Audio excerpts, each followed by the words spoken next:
pirmie gadi bija nenormāls kāpums, jo es vienkārši to vien tik darīju, jo tur ballītes var atlikt vai arī tur aiziet vai, jā, bet tev...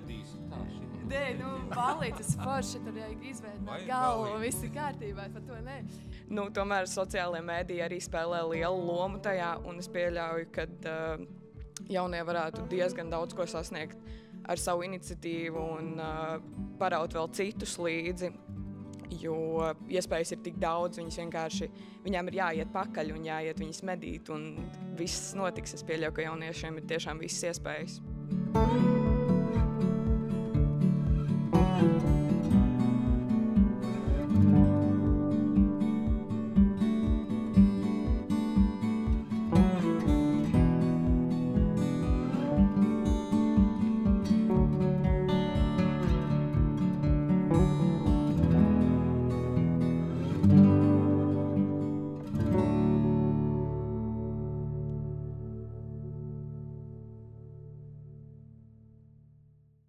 Tā, sveicināti vēlreiz visi klātesošie. Sveicināti podkāstu savējos sarunas skatītāji un klausītāji. Šī ir mūsu 4. epizode. Parasti vienmēr saka tā, ka tiem podkāstiem ir tāda moderna lieta šobrīd. Un visi vienmēr apstājās pie tā 4. podkāsta. Jo tas ir tomēr diezgan čakarīgi, es teikšu tā latviski sakot, jo ir visu laiku jādomā, ko runāt, ko stāstīt. Un jāmēģina noturēt ir tā uzmanība. Un tad vienmēr, kā pie tā 4. noplok viss. Bet šis noteikti nebūs tas gadījums, jo mums ir 5 gadu līguma saistības ar līderi. Mums ir gadā jāuztais vismaz 5 raidījumi. Mēs jau tūliņ būsim, jau gads vēl nav uz beigām, un mēs jau būsim drīz jūtu rezervīti jau to izpildījuši plānu. Bet jā, šis raidījums ir neierasts ar to, ka mēs beidzot esam vairāk par 3 cilvēkiem, mēs esam 4, bet ierasts ar to, ka atkal kā sanācis, mēs esam Inešos. Tas nav tā kā plānots, bet šeit mēs esam, un man šodien ir pievienojušies 3 burvīgi cilvēki. Sāksim ar Daigu Rubeni. Daiga Rubene ir biedrības Cēsu rajona lauku partnerība administratīvā vadītāja. Sveika, Daiga. Sveiki. Tev es katram es noteikti došu vārdu arī pēc tam vairāk. Sākumā iepazīstamies. Tad mums ir Madara Feldmane, Apimi vadītāja. Gan vadītāja, bet drīzāk jau viena no īpašniecēm un ražošanas vadītāja. Mēs tomēr sadalām savus pienākumus. Ļoti labi. Un mums ir Jānis Ronis, slavenākais porcelāna cilvēks Latvijā. Uzņēmējs ar lielu pieredzi, kurš arī ir veiksmīgi apguvis līderu projektus. Sveicināts, Jāni. Sveiki. Tikai 47 gadi kā ar keramiku. Nav daudz. Ļoti. No 14 gadu vecuma. Te es skatos lielākai daļai krietni vairāk kā 14, vai ne? Jā, tad iepazīsimies arī ar to lielāko daļu, kas ir šeit. Pirmā mūsu podkāsta sērija, kad mums ir vairāk kā 30 klātesošie skatītāji. Un tie ir jaunieši, kuri šeit ir atbraukuši projekta Attīstam līderi ietvaros, un jaunieši ir no Salacgrīvas, Saldus un Cēsīm, pareizi saku, ne? Jā, un viņi šeit ir ieradušies. Varbūt, Daiga, tu varētu, lai es te varbūt nesapinos terminos, varbūt tu varētu 3 vārdos iepazīstināt mūsu skatītājus ar jauniešiem un kāds tad ir viņu plāns. Es saprotu, ka ir vairākās daļās šis te projekts sadalīts un tagad noslēdzošā daļa ir Cēsīs. Jā, bet varbūt tādam mazai atkāpēji. Visā Latvijā ir tādas vietējās rīcības grupas, kāds viņas arī sauc par līdergrupām, kāds sauc par partnerībām, bet pareizais vārds būtu vietējās rīcības grupas, kuras ir tās, kuras veido vietējās attīstības stratēģijas, uz kuras pamata pielieto šo te finanšu instrumentu brīnišķīgo, kas saucās līderu programma. Un arī šīs visas finansējuma ietveros ir iespēja veidot sadarbības projektus, un šeit ir 3 partnerības, 3 vietējās rīcības grupas. Biedrība Jūrkante, kas ir Salacgrīvas teritorija, tad ir Saldus attīstības biedrība, kas ir tātad no Saldus teritorijas, un Cēsu rajona lauku partnerība. Un šeit ir 30 aktīvi jaunieši, kuri iepazīst uzņēmīgumu, uzņēmēju darbību, mācās no pieredzes, no stāstiem, un mēs vienmēr izvēlamies katrā teritorijā kādus veiksmīgos līderu projektu realizētājus, kādus, kur ir kā interesantas personības, lai viņi var kaut ko dot arī apkārtējiem. Un mēs esam ieradušies pētīt Piebalgas uzņēmības gēnu, to sajust, un pēc tam varbūt arī ienest savās darbībās. Daiga, runājot par Piebalgas uzņēmēju gēnu, uzņēmības gēnu, vai tu savā amatā strādājot, arī tā varētu nodalīt un pateikt, ka tiešām piebaldzēni ir aktīvi līderi, projektu rakstītāji un vispār kaut kā varbūt izceļās tieši tavā jomā? Jā, piebaldzēni ir aktīvi, mēs esam priecīgi. Mums ir gan jaunpiebaldzēni, gan vecpiebaldzēni, gan no Inešiem. Un mēs redzam, ka Piebalgas puse ir ļoti aktīva un cilvēkiem ir idejas, viņi labprāt viņas realizē.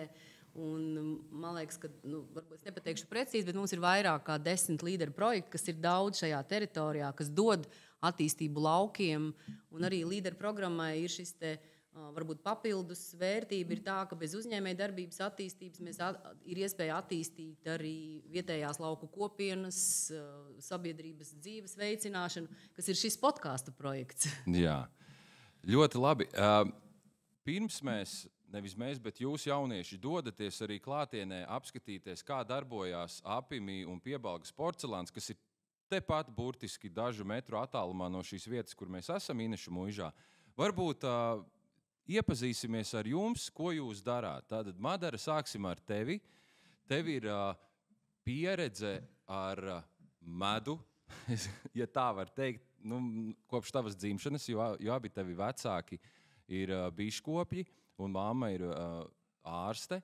Un tas kaut kā saslēdzies kopā un ir izveidojies tas, kas ir Apimī šobrīd. Varbūt pastāsti, ko jūs darāt un kā jums veicās?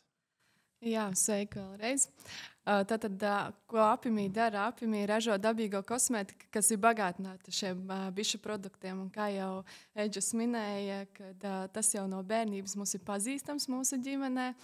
Un tad vienā brīdī bija tas, varētu teikt, klikšķis, kad šie bišu produkti ir jāpārstrādā nedaudz savādākā veidolā, un cilvēki ar viņiem ir jāiepazīstina, kad ne tikai ēdot šos bišu produktus, mēs varam uzņemt labvēlīgās īpašības un visu, bet arī smērējot uz ķermeņa. Un tā mums arī tapa šī ideja, ka jāveido savs uzņēmums, kurā mēs pārstrādājam mūsu tēva iegūtos bišu produktus. Paldies. Un, Jāni, kā ar tevi? Kā tu nonāci pie idejas ražot porcelānu, kas vispār liekas kaut kas tāds, liekas pat nereāli? Tas jau ir, man liekas, no Ķīnas vai nenācis, bet, tieši tā.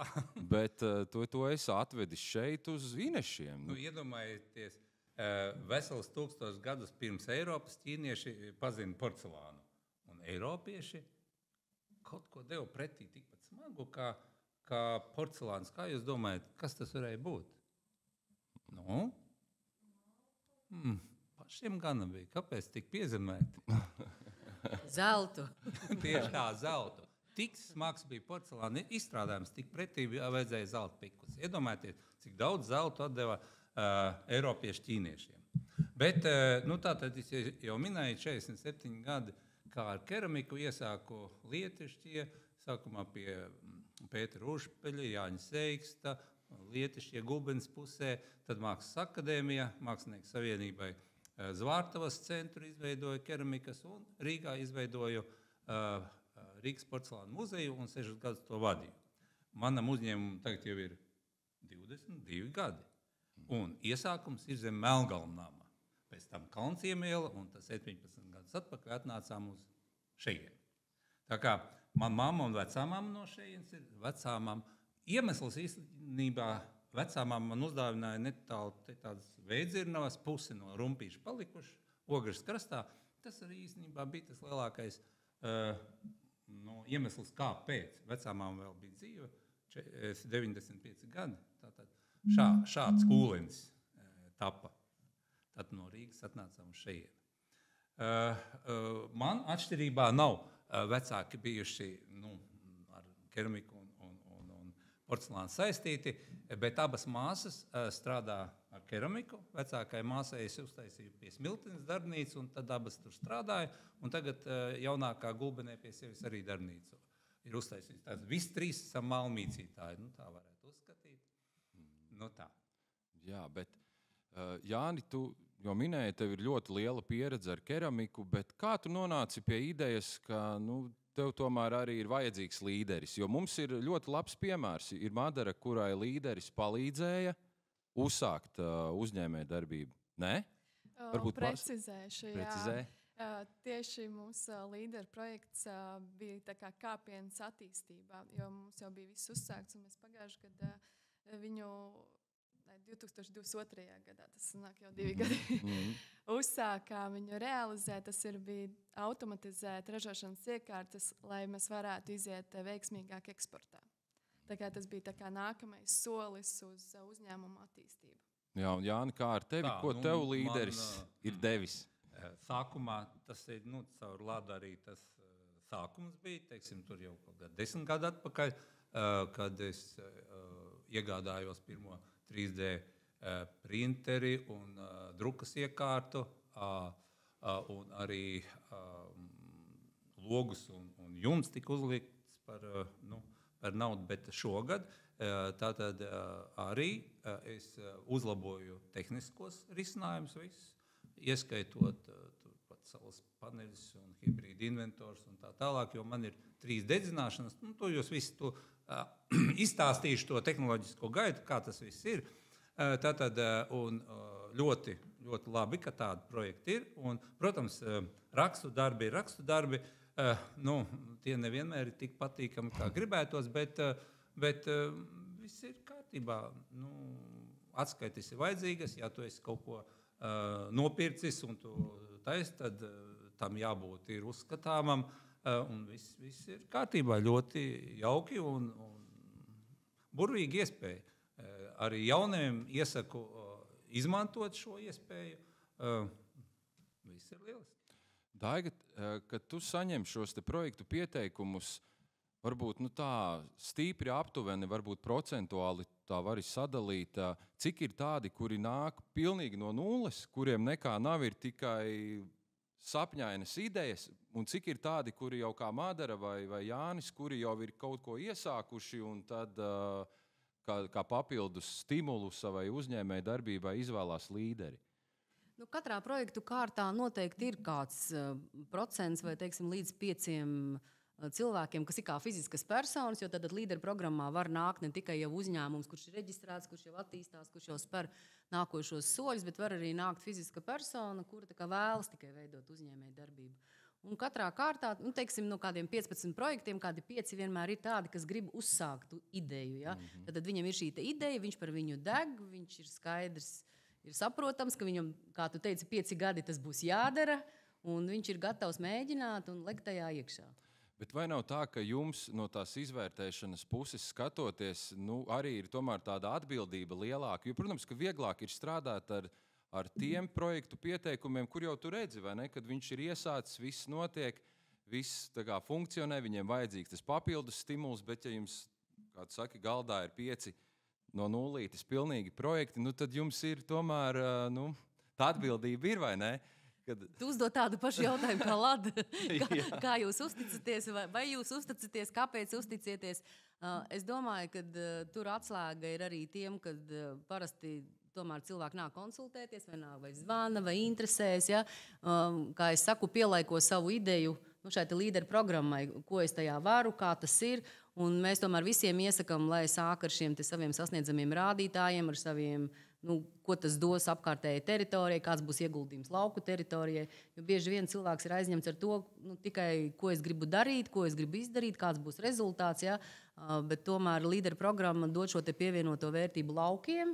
Un tas arī nozīmē, ka ir jādomā par to, kā es attīstīšu šo ideju.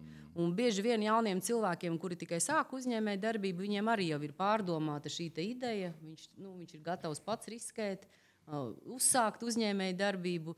Un arī šis ir tas aicinājums mūsu projektā, kad lai jaunieši mēģina, jo, diemžēl, Latvija ir no tām valstīm Eiropas Savienībā, kurā mums ir mazākais uzņēmēju skaits, kas ir gados jauni. Ja? Gan arī mēs esam, man liekas, pēdējā vai priekšpēdējā vietā. Un, tas rāda to, ka varbūt mums par to uzņēmēju darbību ir tāda doma, ka es izveidošu uzņēmumu, man tajā būs jādarbojas visu mūžu, un tad viss tas jādara, un tāds tā kā smagums uz pleciem. Bet jauni cilvēki var mēģināt. Es domāju, šeit šie, kas ir uzņēmēji ar pieredzi, arī var teikt, var arī kaut ko mainīt, var mainīt mērķus, var mainīt uzdevumus. Ja izdodās, turpina to pašu, ja? Bet svarīgi ir darīt. Jo galvenais ir pārvēlties tam pirmajam posmam, uzrakstīt, saprast, ka tava ideja, viņai ir jāstrādā, ja jau viņa ir izgājusi visus tos kontroles punktus, un, protams, paša mērķtiecība un uzcītība tajā visā. Protams, mēs arī vienmēr sakam, ka vajag atrast 5 svešus cilvēkus un izstāstīt savu ideju un pārbaudīt, ko par to saka citi. Jā, jo īstenībā man arī ir pieredze, jo Daiga mani ļoti labi atsēdināja. Man arī bija tur tāda ideja, kad Covid laiks sākās, tad bija topā tās mazās moduļu mājiņas, un man bija ideja taisīt tādas no kaņepēm un tad aicināt pie sevis un rādīt visu to bioloģisko procesu un tā, bet aizejot pie Daigas un parunājot, un viņa, konkrēti arī man ļoti patika tavs ieteikums, ka piedāvā to ideju parādi 5 citiem, un tad tu tā kā domā, ej dziļāk, un tad tu saproti, tik vienkārši nebūs. Un runājot arī par šo sabiedriskā labuma projektu, mums jau arī bija sākumā ar šo te podcastu bija idejas kā mājas. Mēs pirmajā kārtā finansējumu nedabūjām, bet pēc tam atkal gan konsultējoties ar Cēsu partnerību, gan vēlreiz visu pārdomājot, tad sapratām, mums varbūt nevajag tik vērienīgi, mums pietiek ar to, kas šeit ir, jo principā tas, ko jūs redzat, tas arī te ir, un tas finansējums arī nebija tik milzīgs, lai arī tās saistības tu būtu uzņēmies, tā mega. Bet katrā ziņā, galvenais ir darīt, iesākt, un man patīk, kā tu teici, ka Latvijā mēs esam ļoti maz uzņēmīgu jauniešu, kas šos projektus realizē, bet jaunieši varbūt es jums pavaicāšu, cik no jums varbūt paceļat rokas, cik no jums jau būtu gatavi ar kaut kādu ideju startēt līderu projektā, un kuram jau no jums ir ideja savam biznesam?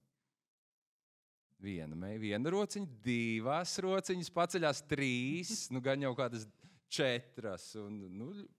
Ļoti labi. Un sakiet, tie, kas pacēla rokas, vai jums ģimenē arī ir kāds, kas nodarbojās ar uzņēmēju darbību?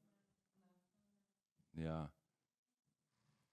Bet varbūt kāds no jums ir gatavs pastāstīt par savu ideju, kāds jums būtu plāns un ko jūs gribētu veidot, jo mēs esam arī piebaldzēni savā sulā, te vāramies, mums jaunieši no visas Latvijas, kas šobrīd vispār ir tāds aktuāls? Man interesētu, varbūt tu vari padalīties ar kur meiteni pastāstīs, jā. Ir skolās tāda programma, kas ir par skolēnu uzņēmumiem, kas stimulē skolēnus uzsākt un izmēģināt savu uzņēmumu, pārdot savus produktus vai kaut kādu veidu pakalpojumus. Un, man liekas, Latvijā ir nedaudz jāmaina tas, kad ir tikai vecāku gājumu uzņēmēji, un jaunajiem ir jānāk iekšā ar savām idejām, jo jaunajiem ir cits perspektīvas uz lietām un cits zināšanas, jo mēs tādi modernāki, tādi laikam līdz ejošāki. Tomēr sociālajie mēdīji arī spēlē lielu lomu tajā, un es pieļauju, ka jaunie varētu diezgan daudz ko sasniegt ar savu iniciatīvu un paraut vēl citus līdzi, jo iespējas ir tik daudz, viņām ir jāiet pakaļ un jāiet viņas medīt, un viss notiks. Es pieļauju, ka jauniešiem ir tiešām visas iespējas. Es pilnīgi piekrītu. Un kas tev pašu interesē? Man vēl nav viena konkrēta ideja, man ir vairākas mazas idejas, bet es pieļauju, viņas visas varētu apkopot vai nonākt pie vienas pēdējās, jo man ļoti uzrunā cilvēki, komunikācija ar cilvēkiem, sadarbība ar cilvēkiem, un man patīk māksla un viss kaut kādas kreatīvas, trakas lietas, un es uzskatu, ka cilvēki ir citreiz varbūt pat jāaicina nedaudz ārā no savas komforta zonas, jo tad viņi visvairāk par sevi iemācās. Un es nezinu kā, bet es vēlos šo pārvērst kaut kādā uzņēmumā, kaut kādā radošā, komunikablā, tādā, nemāk izskaidrot.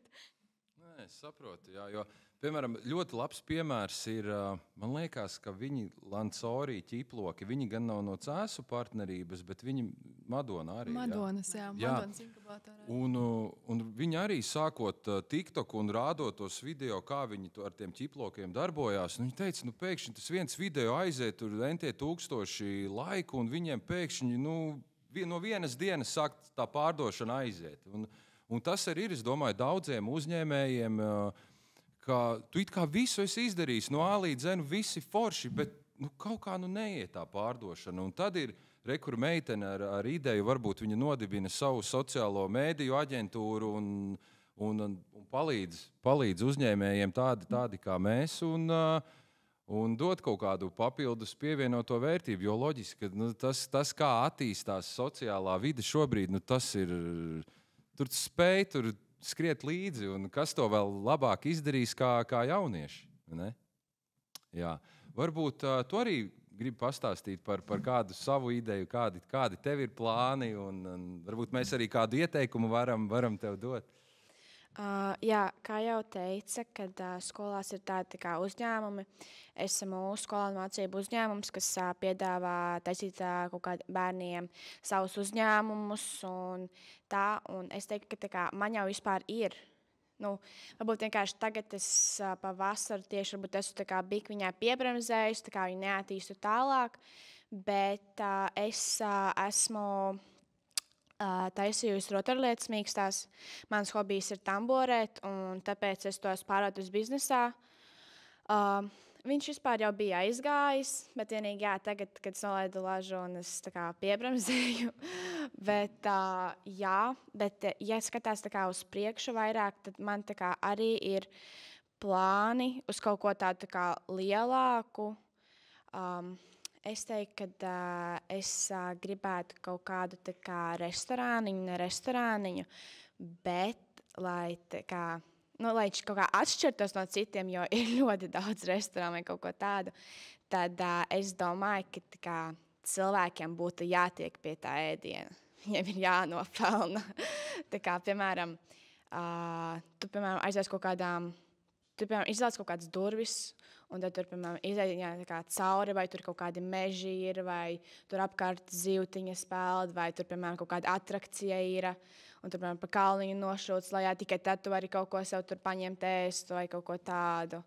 Jā, Bet tu minēji par to skolānu mācību uzņēmumu. Varbūt pastāsti vairāk, ko tas nozīmē. Jūs esat skolā dombiedru grupa, kuri reāli izveido un reģistrē uzņēmumu. Tā tas ir, vai jūs vienkārši ar idejām mētājaties? Ir tikai tā, ka ir tā A un B klase. Es esmu A klasē, un B klasē nemaz nepiedāvāju tādu iespēju. Un ir vienkārši tā, ka vienkārši skolotāji atnāk uz mūsu klasi un piedāvā. Ir tāda iespēja, tas nav obligāts, tā nav obligāta stunda, bet tev ir iespēja iet, kur tev palīdz izveidot savu uzņēmumu, un tev ir atļauts tirgot tās mantas. Bet tur ir no konkrēta laika līdz kuram. Un tad tagad ar nākamo gadu, kad atkal būs no jauna jāreģistrējas, lai atkal varētu legāli tirgot to visu. Jo vienkārši sanāk, ka varbūt tas, ka mēs neesam vēl pilngadīgi, un varbūt tas ir tāds šķērslis, ka arī tā atļauja ir jādabū, lai tu varētu kaut ko tirgot vispār un veidot. Un tā. Sakot, iespējas ir, kā realizēt savas idejas un jau iesākt pirmos soļus uzņēmēju darbībā, un tad, kad tu jau esi apbružājies drusciņu un jau, kā saka, pilngadību sasniedz, tad tu jau vari startēt. Jā, es teiktu, ka šis ir ļoti labs starts priekš kaut kāda uzņēmuma, jo varbūt tu nevari to pilnībā līdz galam realizēt, bet tev ir kaut kāds ieskats, kā tas ir. Varbūt kaut ko tev priekš nākotnes vajadzētu uzlabot tajā ziņā, vai tas, piemēram, tur vispār galīgi nedara, vai kaut kas, ko tur, piemēram, ir arī tirdziņi, uz kuriem mēs braucam. Un es tur esmu ļoti daudz reizes kaut ko nepaņēmusi, kaut ko nebiju pierakstījusies, vai tur vēl kaut kas. Un man tā personīgi ļoti liela pieredze, ka tam vajag uzmanību. Tev vajag sakot līdzi, kam tur jābūt, kur tur ir jāpierakstās vai kaut ko tādu. Tā kā, tur jau saproti, ka tā ir atbildība, ko tu tur uzņemies. Super. Tirdziņi ļoti laba lieta. Es arī iesāku starp citu ar tirdziņiem ļoti daudz pa visu Latviju. Tā kā Jā, bet tie paši tirdziņi, bet viņiem arī vajag pievērst diezgan lielu uzmanību, jo tur pēc tam nāca vērtēt tos visus mūsu tos tur. Un, ja kaut kā nav, tad uzreiz mīnus punktiņi. Un tad jā. Ļoti labi, ka ir tāda iespēja. Paldies tev. Jautājums mūsu uzņēmējiem. Kas ir bijis jums tāds visgrūtākais un vissarežģītākais uzņēmēja darbībā? Madariņ. Labi, jā. Īstenībā pats grūtākais man ir bijis no mākslinieka pārtapa uzņēmēju. Līdz 36 gadiem es biju mākslinieks, brīvmākslinieks Rīgā, un tad es iesāku, pirmais darbs īstenībā bija tieši muzeja izveidošana un vadīšana, un īstenībā tas var būt vēl ne tik daudz, bet tieši kā uzņēmējs.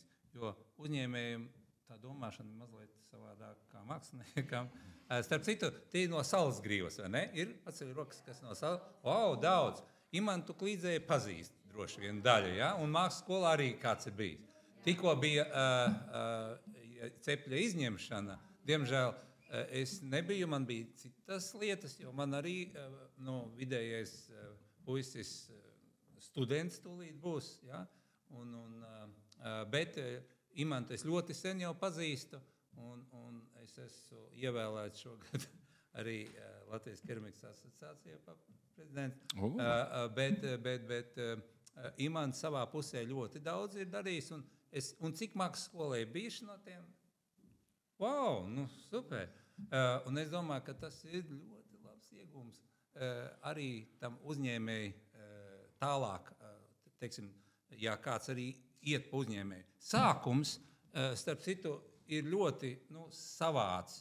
Tā kā tu no mākslinieka pārtop pa to uzņēmēju, jo tā domāšana pilnīgi atšķiras, bet vēlāk tu redzi savas arī tos plusus, kas tur nāk.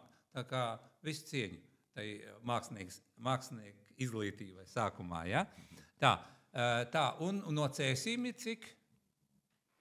Arī kāds bariņš. Ir kaut kāda konkrēta ģimnāzija vai vēl kaut kas? Nē. Jūs esat no cēsīm, jums arī apmēram 18, 19 gadi, cik apmēram ir? Jeb jaunāki? 14? Tas ir jaunākais, ielavījies, uzņēmīgākais, jaunākais, mums ir 14 gadīgs. Bet tā, principā, tomēr ir 18. Bet tas nozīmē 11. klase, 10. klase, kaut kas tāds. Ļoti labi. Tad cēsniekiem es kaut ko piedāvāšu tai grupai, kas ir ieradusies, bet to mēs vēlāk aprunāsimies. Ja? Jo es pārstāvu arī CS uzņēmēju klubu, un mēs pat šodien, kad es steidzos šeieni, runājām par to lietu, kā piesaistīt jauniešus, lai viņi vairāk uzņemtos tādas lietas. Ja? Bet to mēs vēlāk aprunāsimies. Ja? Tā kā...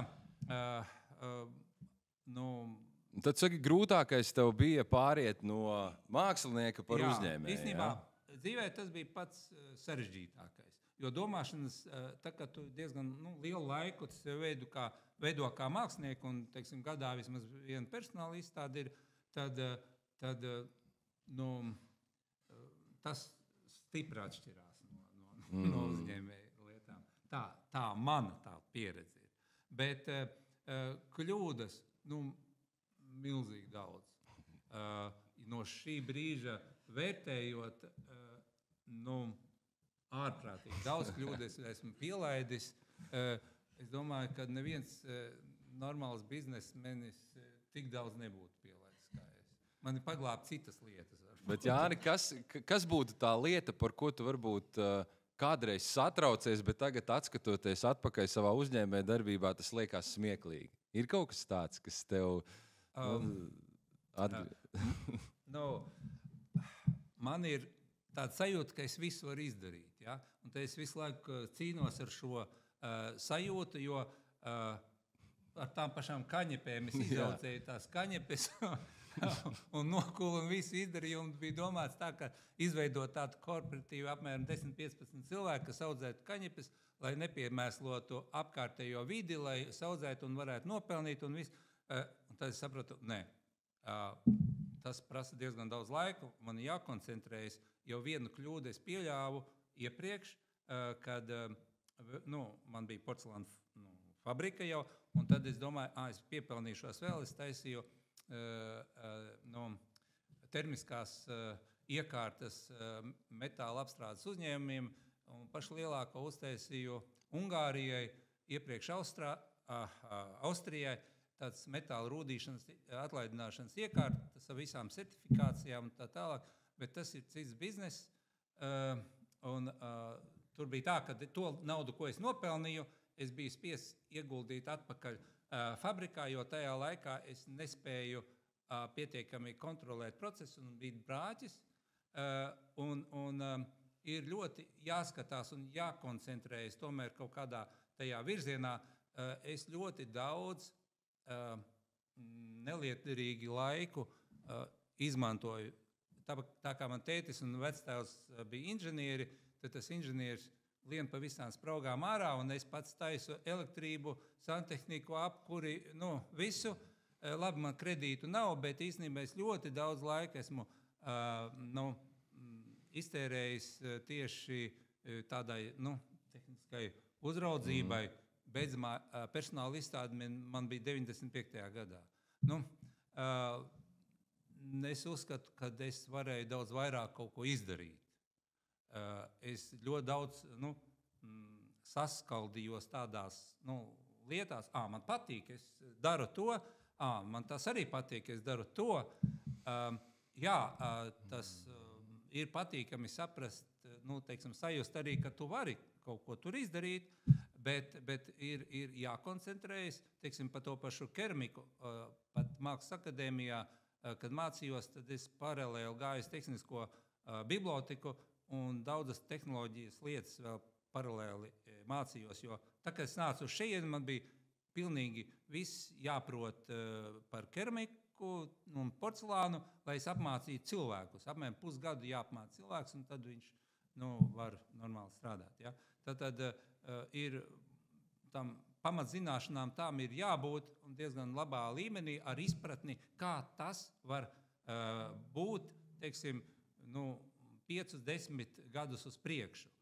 Tā, kad mēs nācām uz šejieni, man bija piedāvājums Rīgā taisīt lielu porcelānu fabriku ar milzīgām investīcijām. Tad vēl bija tas laiks, kad bija pirms krīzes laiks. Es atteicos, jo es zināju, kā strādā Ķīna, kā strādā Polija, un mēģināju salikt to bildi kopā un izlēmu tomēr strādāt ar veco tehnoloģiju.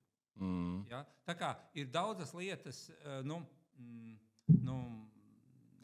Bet, ja tu būtu uztaisījis to lielo rūpnīcu un fabriku, tad tev noteikti nepietiktu laika vairs nekam citam, visticamāk, vai ne? Tagad tu vēl tīri labi, kā tu saki, menedžē, mēģini visu kaut ko vēl darīt, vai ne? Paralēli. Jā, risks būtu daudz lielāks, tāpēc, ka burtiski pēc kaut kāda pusgada sākās krīze tā lielā, ja?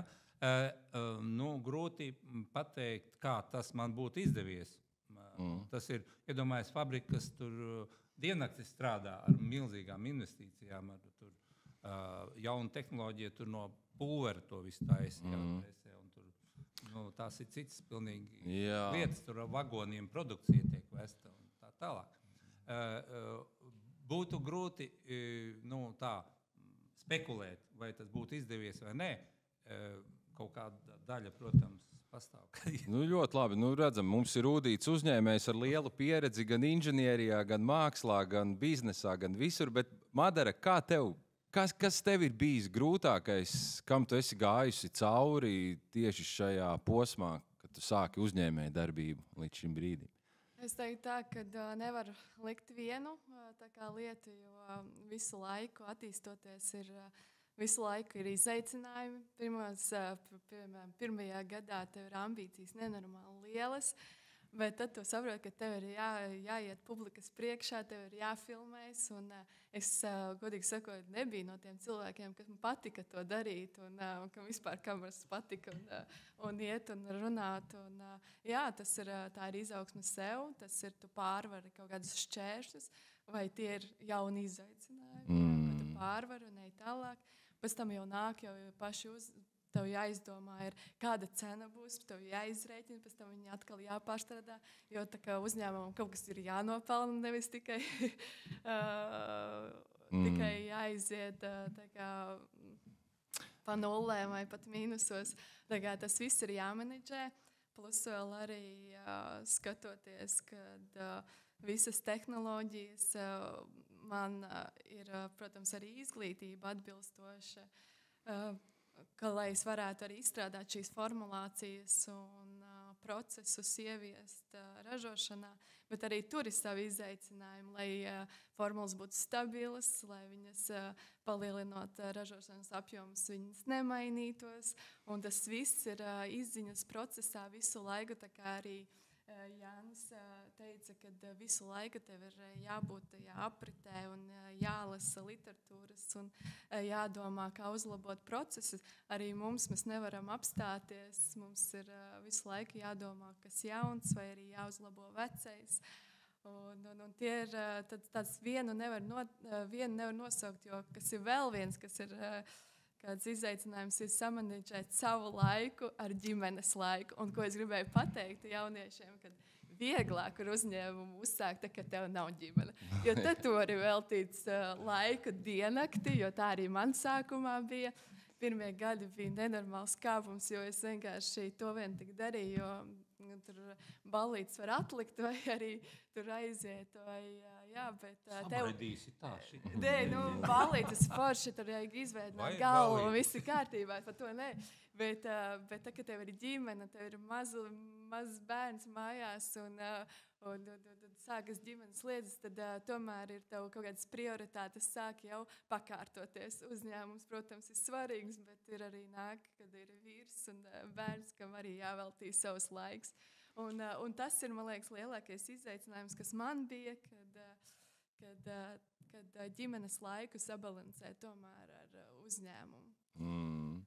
Nevelti šis saucās līderu projekts, jo ir jāmāk sevi atrast līderis, ir jāmāk pašorganizēties, ir jāmāk saplānot, ir visu laiku, ir jābūt tai dzirkstelītei acīs un ir jādarbojas. Nekas jau nenotiek tāpat vien, ne?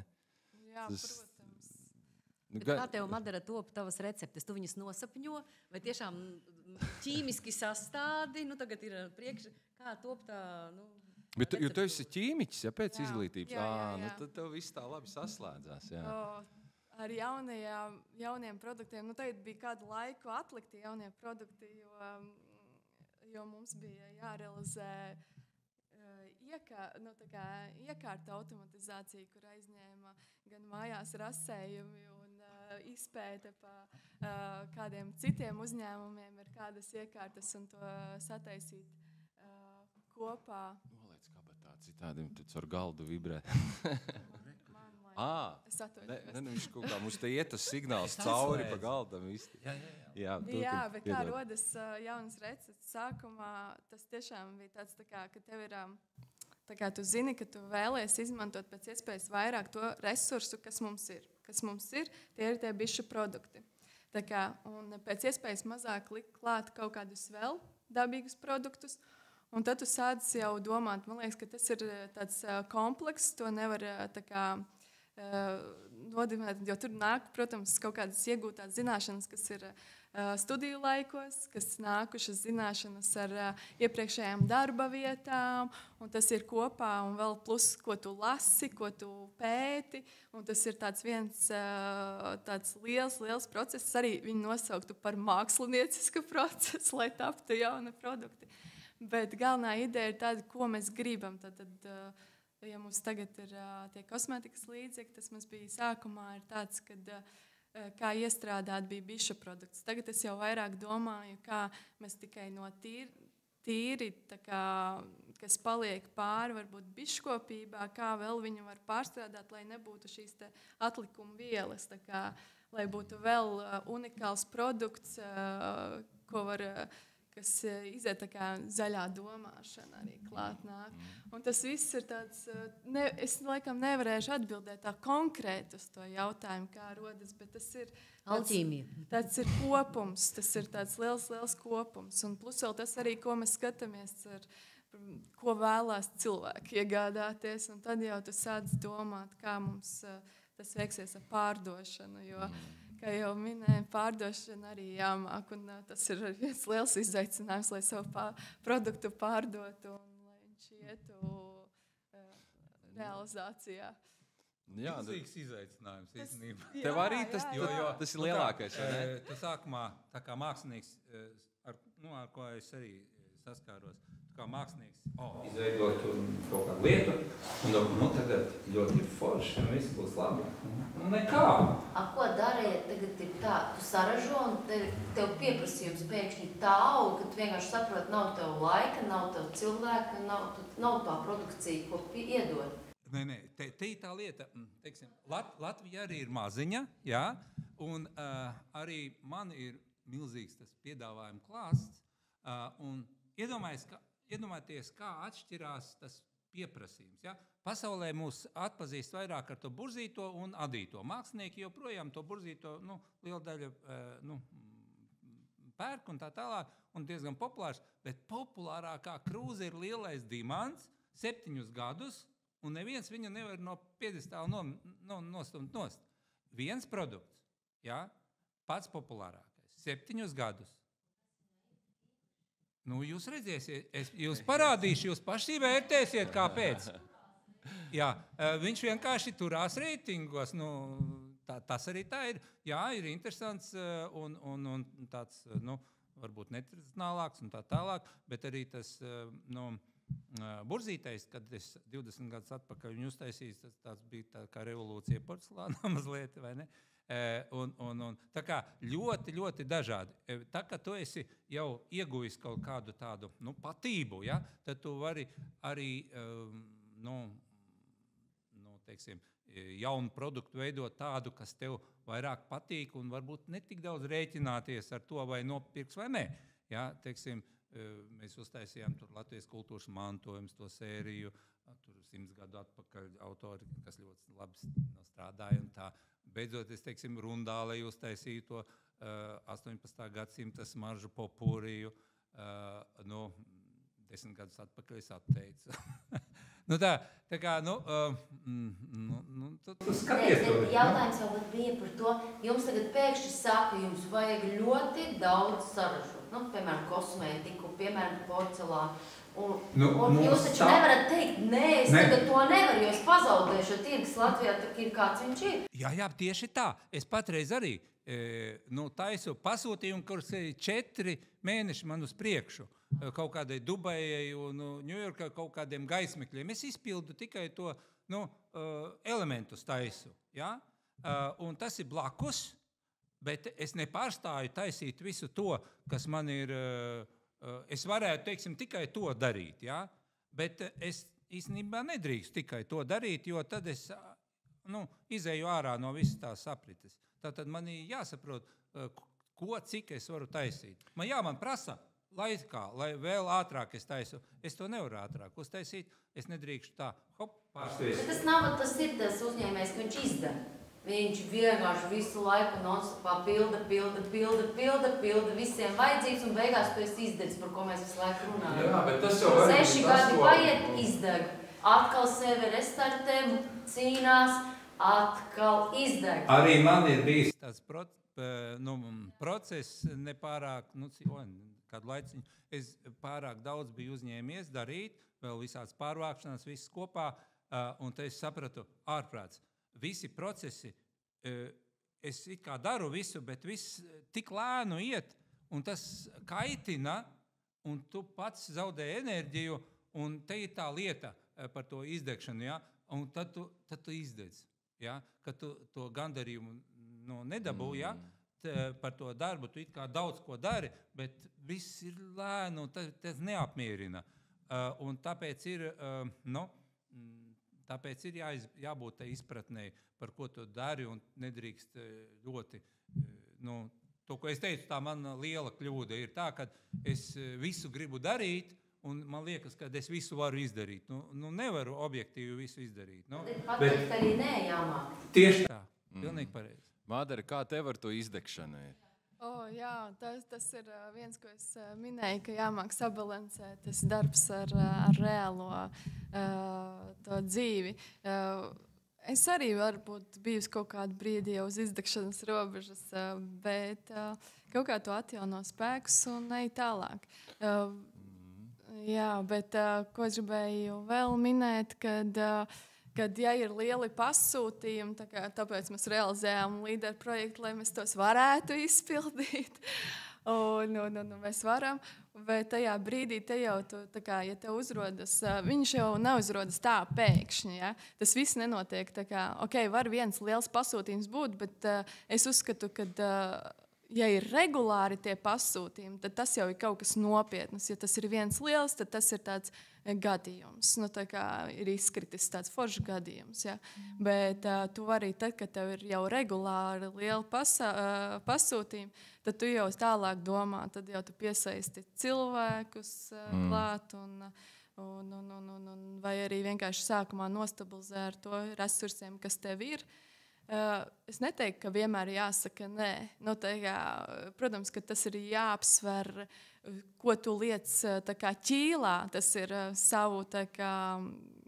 savu veselību, vai tad tur ir jāsabalansē. Bet ja tas te uzņēmumam ienes kaut kādu lielu kāpumu, tad vai arī tev pamēģināt un iziet tādu jaunu izaicinājumu, no kā tu vari mācīties, tad es teiktu tā, ka arī mēs bieži vien piekrītam, bet tas mums dod izaugt uzņēmumam. Kad tu sākumā pat nezini, kas tev no tā ko tev no tā prasīs, vai kas tev būs, un pēc tam tu jau māki adekvāti nākamās reizes izvērtēt, vai tas ir tomēr vērts, vai tas ir tomēr jābūt citiem spēles noteikumiem. Ar darba spēku kā jums ir? Jums ir ar darba spēku. Jums ietos reku mikrofoni, tad jūs ļoti aktīvi iesaistāties. Šis beidzamais jautājums. Kā jums ir ar darba spēku jūsu pusē? Jo pie mums ir ļoti grūti labu darba spēku atrast uzticamus cilvēkus, kas strādā ilgtermiņā. Gan porcelāna fabrikā, gan ražotnē kosmētikā. Man patreiz gribētā ir vairāk, kā es varu piedāvāt. Un viņi visi prot darboties ar porcelānu? Nē. Jūs apmācat? Es pats apmācu pusgadu apmēram cilvēks, lai normāli varētu sākt strādāt. Tāds. Tad jau mēs arī varam braukt uz 3 mēnešiem vasarā pie jums. Kurš brauc? Jā, pārsvarā visi ir tepat vietējie. Ja? Un ar modeļmeistaru man grūtāk gāja. Bet... Cik tev ir Jāni darbinieki šobrīd? Tagad 12. Bija 20, jā? Mums tieši negadās tādas vilšanās, ka jūs sākat apmācīt, paiet kaut kāds mēnesis, 2 mēneši, jūs esat ieguldījuši darbu, bet tas cilvēks pēkšņi. Ir bijis, es atceros, pirmsākumos ir tā, ka mēs apmācījām un ļoti forši, arī jauna meitene, apmācījām, viss bija kārtībā un viņa apprecējas, aizgāja projām un mums tas laiks bija veltīgs. Tādā ziņā, jā, vairākas tādas epizodes ir bijušas, tāpēc man lielākā daļa darbiniekiem ir tepat mājas, kur viņi tepat dzīvo un tā. Bet kaut cik es tomēr skatos, laikam arī tā, vai tas darbinieks būs ceļotājs vai būs tepat palicējis. Jā, nodrošina laikam ir alga. Viss kopā. Es nevarētu teikt, tad es esmu lielākais algu un maksātājs un tā tālāk. Protams. Jā.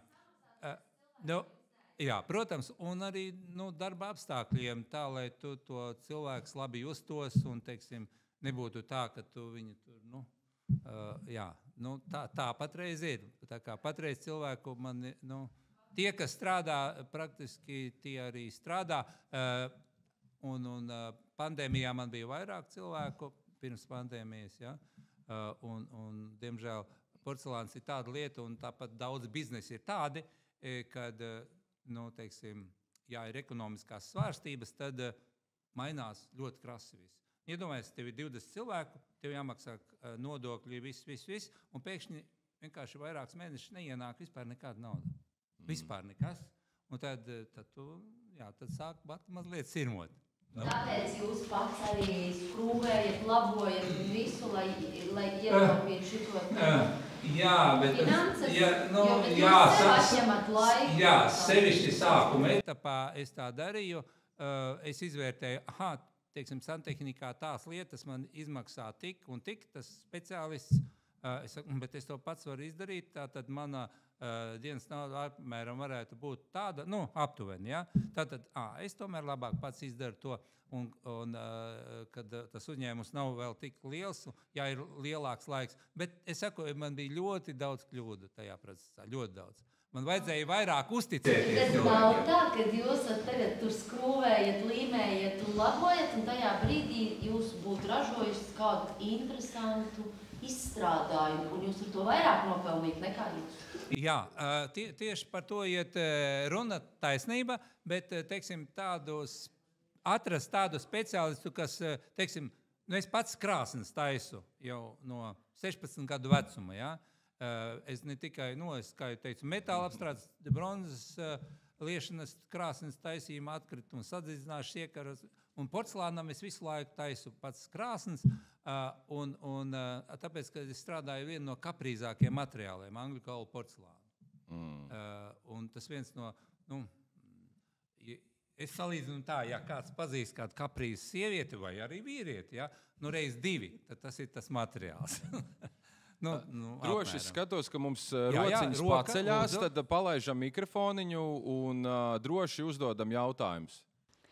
Jā, es gribēju pajautāt, jūs bez maksas tā kā apmācat tos cilvēkus, grib strādāt pie jums uz darbu? Starp citu, lielākā daļa to cilvēku, kas tika apmācīti, gāja ar to projektu, NVA projektu bezdarbniekiem, ja? Tātad es sameklēju cilvēkus, kas ir bezdarbnieki, un ar to projektu startēju. Tas bija tagad, ilgu laiku man nav nācies nevienu jaunu apmācīt, tāpēc, kad ir esošie. Un tad ir tā, kad arī, kad atnāk, arī iepriekšējie bija tā, kad atnāk, un tad jau esošie apmācītie cilvēki ir tik daudz zinoši, ka viņi jau var apmācīt nākamo. Bet tev pašam ir jāpārvalda pilnīgi visas tehnoloģijas puse, lai tu varētu visu to izdarīt. Jā. Nē, bet tā kā vienkārši nav tā, ka, piemēram, mums apmāca to cilvēku, un viņš aiziet projām un uzsāk pats savu biznesu kaut kādu. Jā, tas ir risks, bet porcelāna, es arī ekskursijās rādu visu, kā tas viss notiek, un cits saka, ko tu tagad, tu konkurences sataisīsi, un tā. Porcelāns ir ļoti, kā lai saka, kaprīs, un tur tik daudz vēl visādi finiši, kas ir jāzina, un tas nav tik vienkārši. Ja?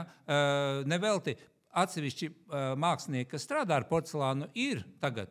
Sākumā bija ļoti maz, tagad ir, bet kā uzņēmumu vairāk nav. Keramikas uzņēmumu ir diezgan daudz, bet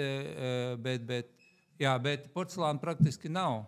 Jāni, tev jau arī ir tā pievienotā vērtība, tavs radošums un tieši tas, kāds tev iznāk tas porcelāns, kā tu saki, tās burzītie trauki un tas tavs stils, to jau neviens nenošpikos. Ir tā, arī gan to burzīto, gan pārējo, jā, tā ir tā, lai tev tas produkts atšķirtos no visa pārējā. Jo es nevaru sacensties, teiksim, tur ar Polijas vai Čehijas vai vēl kaut kādu, teiksim, fabrikām, kas strādā, kas taisa. Tātad man ir jāveido unikāla forma, tātad unikāls dizains, un cits saka, tad jāpatentē un tā tālāk.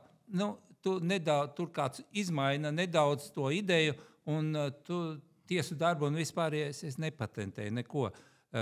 Un labi, tur, teiksim, adītos, tur kaut kā Ķīnā pasūta un kaut kā pa Baltiju teiksim, izplata un tā tālāk, bet ir tā problēma, tu taisi nākamo. Tev ir jābūt tik daudz enerģija, lai tu nākamo taisītu. Un atkal būs problēma. Nākamo, es runāju ar vienu dizaineru Maison objektu pareizē izstādē. Es saku, kā tu ar to cīnies? Viņš saka, es katru gadu taisu jaunas kolekcijas. Un viņš saka, jā, mani katreiz tur visu filmē un viss, un nākamā gadā jau tas ir tur Ķīnā un visur kaut kur, bet es katru gadu taisu jaunas. Un tāds. Jūs atceros, bija dažus gadus atpakaļ, varbūt jau daudzus gadus atpakaļ, bija topā tās šāles lielās, tās Latviju zīmēm ar tiem rakstiem, un tās meitenes, kas viņus uztaisīja, viņus tā pirka, ka viņas nespēja vairs šūt, un, protams, pasūtiet, tā šūšana notika Ķīnā.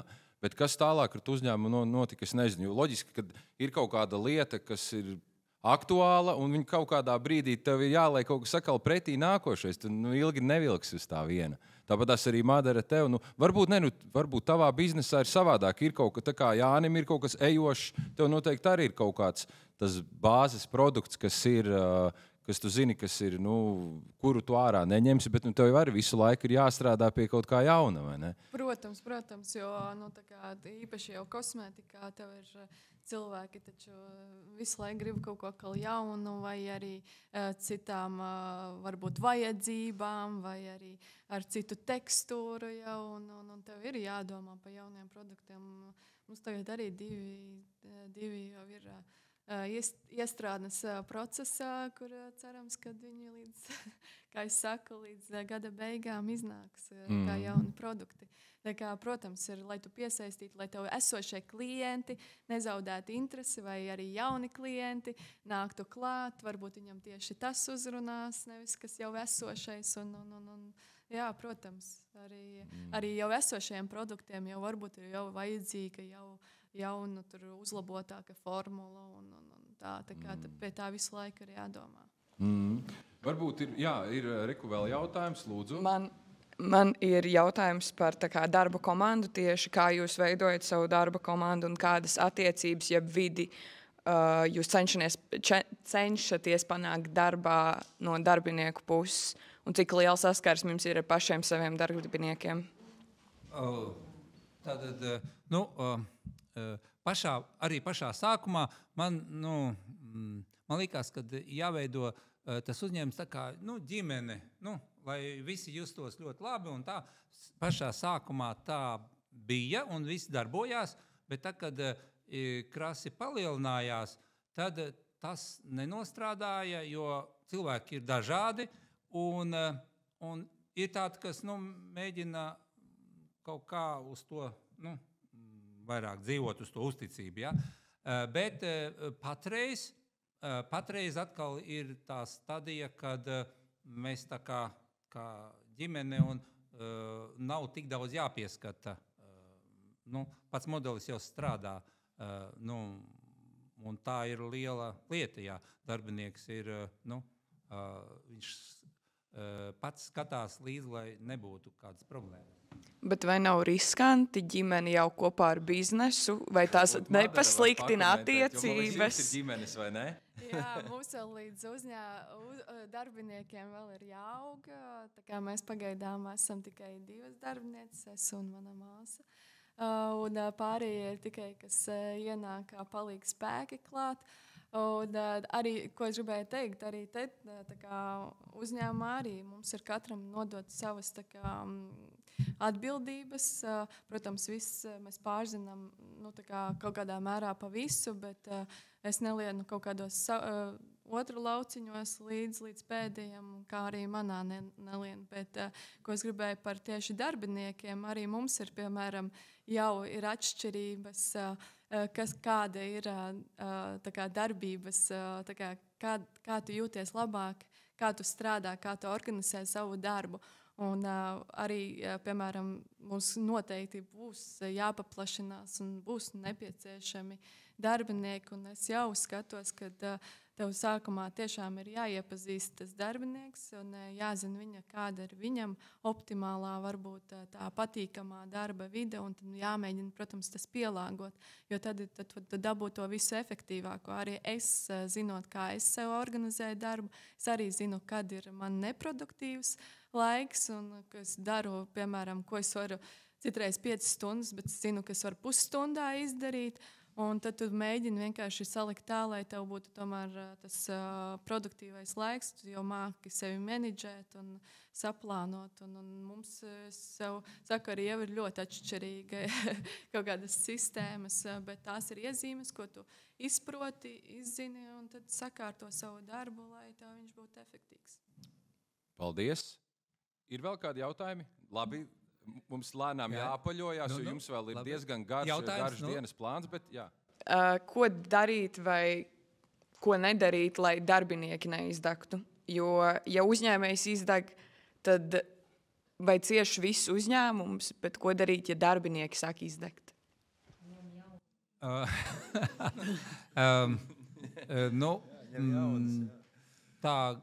Man nav tā gadījies. Protams, teiksim, ir tā, ka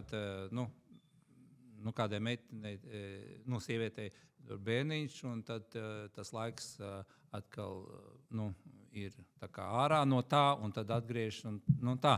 Tur varbūt kādas tādas lietas ir savādāk, bet mēs tā īpaši nav nekas tāds bijis ar to izdegšanu darbā, jo ir diezgan labi apstākļi. Teiksim, mēs arī vajag kādam to brīvo dienu vai kā, tur nekāda problēma nav. Un tāds diezgan brīvs režīms. Gribētu komentēt, ja vadītājs pazīst savus darbiniekus, tad viņš redzēs, ka darbinieks sāk izdegt, viņš jau darīs kaut ko lietas labā, lai tas nenotiktu. Bet ja darbiniekam ir vienalga par saviem ja vadītājiem vienalga par saviem darbiniekiem, tad arī droši vien to nepamanīs, viņš izdegs. Es varu vienkārši tikai komentēt, ka es arī savā vienā no darba vietām arī biju uz izdegšanas, un tas man lika domāt par savu uzņēmumu veidošanu. Un tad tas ir, man liekas, tas atslēga vārds, ja tu īsti tev ir vienalga, nevis vienalga, bet tu īsti neesi iepazinis savu darbinieku, tu īsti nezini, cik tu daudz vari slodzi likt virsū un noslogot to cilvēku, un kad ir tā robeža, kad ir jāapstājās. Jā, paldies arī jautājumiem, bet jūs noteikti, ka jautājums vēl varēsiet mūsu uzņēmējiem uzdot, tad, kad jūs apskatīsiet reāli ražošanas procesu. Mēs pamazām liekam punktu šim te raidījumam podkastam. Daiga, varbūt tev ir arī vēl kas uz beigām piebilstams. Es noteikti gribētu piebilst to, ka Madaras uzņēmums Sijā Apimī mums šajā gadā tika izvirzīts līderdišu projektam. Viņi arī pakāpās uz samērā augstu tādu vietu. Tas nozīmē tā, ka katra šī te partnerība, katra vietējā rīcības grupa lepojas ar kādu projektu. Un tam projektam jābūt realizētam tātad 23. gadā, tātad iepriekšējā gadā. Un mēs izvirzījām Sijā Apimī kā mūsu lepošanās projektu. Es domāju, ka jūs varat visi uzplaudēt mūsu dišu projektu. Jo tur bija šis te paudžu spēks, šis te zaļā domāšana un arī šī te jaunā ekoloģiskā pieeja. Un, protams, arī tas, ka tas ir tāds ģimenes uzņēmums, kas ir lauku tāda vērtība. Un es domāju, ka es ceru, ka jūs esat katrs noķēris vienu vārdu, kas ir Piebalgas uzņēmīguma gēnam atbilstošs, lai jūs varat kaut ko paņemt sev šodien līdzi, vai ne? Tieši tā. Tā kā jā, teiksim paldies mūsu uzņēmējiem, paldies jums, ka esat šeit kopā ar mums un uzdevāt arī jautājumus. Un tas, ko es vēl beigās gribu piebilst, ka sekojiet mums Vecpiebalgas savējiem visos iespējamos sociālajos tīklos, jo pēc šīs epizodes mums būs nākošā epizode ar Vecpiebalgas apriņķa fotogrāfiem, kur mēs ņemsim senas bildes ar Vecpiebalgas ainavām vai kādām nozīmīgām vietām un mēģināsim tās nobildēt tieši tādā pašā leņķī un rakursā, kā tas tika darīts senatnē, un apskatīsimies, kā tas izskatījās kādreiz un izskatās tagad, un, kas zina, varbūt mums vēl sanāks kāda foto izstāde no visa šī. Tā kā, jā, un paldies Aivim, kurš ir man liels palīgs, lai šis podcasts taptu, un ar Aivi mēs tiksimies nākošajā raidījumā. Jā, paldies jums visiem, ka ieradāties, un lai jums veicās. Paldies!